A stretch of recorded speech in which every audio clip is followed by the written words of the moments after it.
Hello friend, দেখো আজকে তোমাদের সামনে একটি রেসিপি রান্না করে না আমি দেখাচ্ছি। দেখো, এটা আমার খুবই ফেভারিট খাবার। এটা হলো কুমড়ো শাকের চচ্চড়ি। ঠিক আছে, তোমরা কে কে খেতে পছন্দ করো?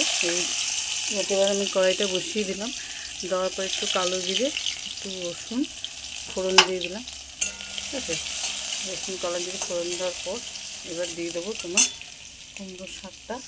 এর মধ্যে একটু আলু দিয়েছি, আলু বা একটুখানি ছোটো ছোটো করে আলু, একটু পটল, একটু একটু করে সবজি দিয়েছি।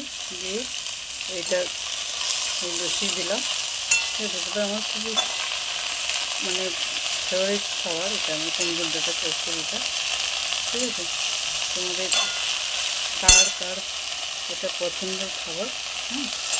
টমেটো, এই দেখো কুমড়ো ডাঁটাটা এই যে সবটাকে দিয়ে দিলাম। ঠিক আছে, সবটাকে এবার দিয়ে একটু নুন দিয়ে দেবো।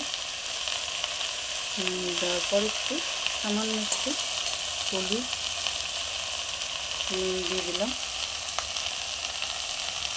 একটু হলুদ দিয়ে দেবো।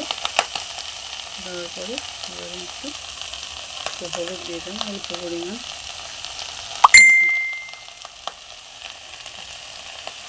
দিয়ে এবার আমি এটাকে ঢাকা দিয়ে দেবো। এবং তোমাদের কার কার এটা ভালো লাগে, ঠিক আছে, তোমরা কমেন্ট করে জানিও। ওকে, বাই। এবং এই ভিডিওটাকে একটু লাইক করে কমেন্ট করে পারলে একটু শেয়ার করে দিও। ওকে, বাই।